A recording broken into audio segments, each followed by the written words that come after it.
क्योंकि पिछली बार हमने 12 जो हमारी राशियां है उसके ऊपर ज्योतिषाचार्य को बुलाया था।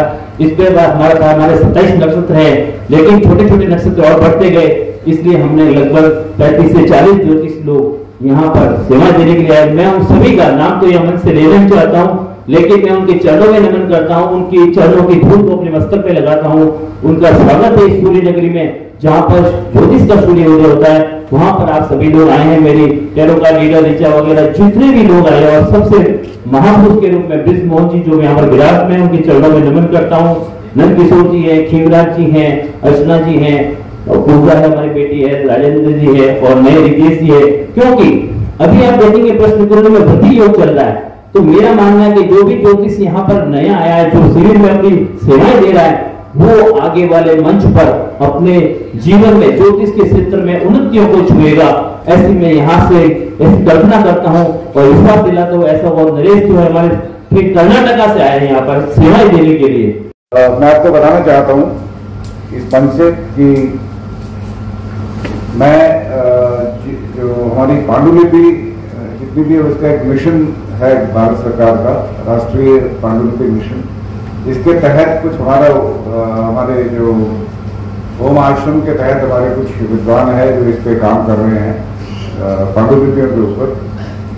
और अभी हमारे को रिसेंटली ज्योतिष के ऊपर कुछ ऐसे ग्रंथ मिले हैं जो आज तक पब्लिश नहीं हुए, तो उनको हमने संरक्षण करवाया, डिजिटलाइज करवाया, और अभी मैं उसको प्रिंट करवाने वाला हूँ। तो मैं प्रयत्न करूंगा जोशी जी के जरिए कि सभी जितने भी ज्योतिष के विद्वान हैं उनको मैं ये ग्रंथ प्रोवाइड कर पाऊं, ताकि आप लोग उसको अपने ज्ञान को और आगे बढ़ाएं। अभी जो हमें ग्रंथ मिले हैं उनमें ज्योतिष के हैं बहुत सारे, तंत्र के हैं बहुत सारे ग्रंथ, तंत्र के जो आज तक पब्लिश नहीं हुए, और बच्चों की बीमारियों के ऊपर आयुर्वेद के कुछ ग्रंथ है, और कुछ ऐसे आयुर्वेद के ग्रंथ मिले जो कि मतलब आयुर्वेद के लोगों को नहीं पता इसके बारे में। माँ और बेटे का क्या संबंध होता है? माँ और संतान का जो संबंध है वही संस्कृत भाषा का और ज्योतिष का संबंध है। वेद का एक अंग कहा गया है ज्योतिष को। वेद भगवान की आंख है, चक्षु कहा गया है ज्योतिष विद्या को। तो बिना संस्कृत के ग्रंथों का अध्ययन किए ज्योतिष विद्या को समझ पाना और सही सही फलादेश कर पाना, मैं मानती हूँ मुश्किल होता है। वेदों में भी ज्योतिष का उल्लेख आया।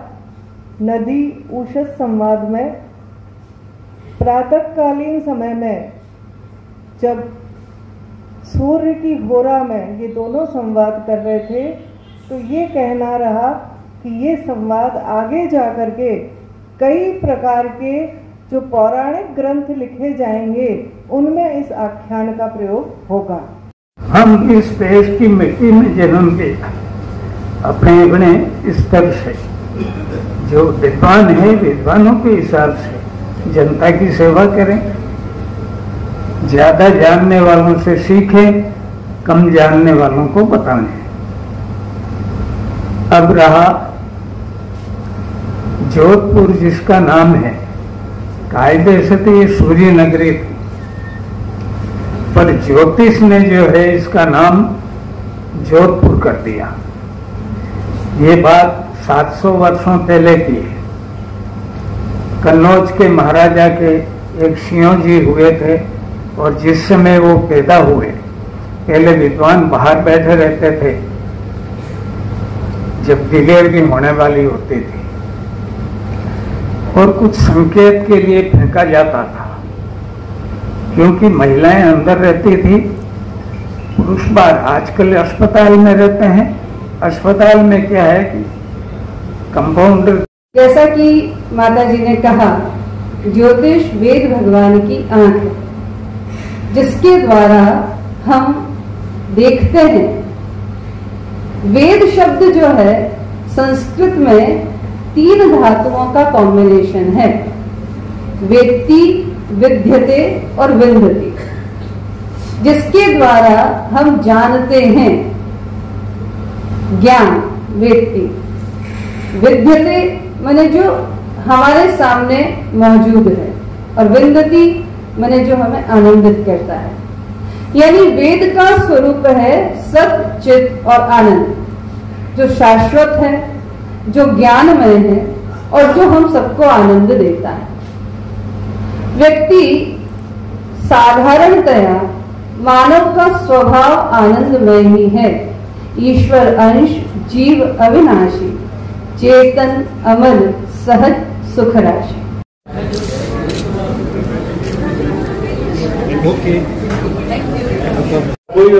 कोई न कोई वर्ग किसी न किसी इस पूरे साम्राज्य में, पूरे विश्व में कहीं न कहीं कोई फैला, तो मुझे जरूर याद करें। मैं आप सबका, आप सभी ज्योतिषाचार्यों का और सभी हस्तरेखा विशेषज्ञ का चाहता हूँ।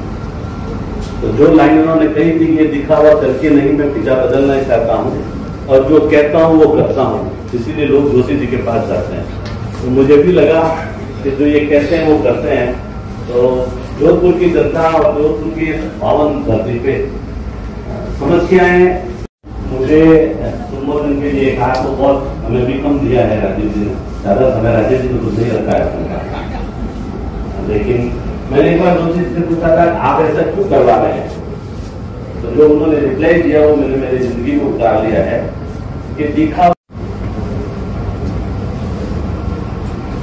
महामंडलेश्वर सोमगिरी जी महाराज, आईजी साहब, एमएल गर्ग साहब, प्रिंसी जी, प्रिया, वंदना जी और एसके जोशी जी, और जिनके सामने मैं नतमस्तक होता हूँ। ओम नमो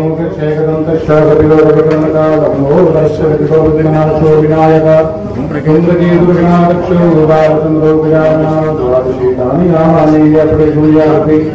विद्यारण्ये विराहे च प्रवेशे दशमेकिता संग्रामे संग्रहेव वेदनस्तक्षणदायते स्वकलानिमरं जलं देवं संस्कृत के ग्रंथों के अनुशीलन में कहीं भी कोई ऐसी लगे कि ये बहुत मुश्किल है, तो एक पुस्तक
One.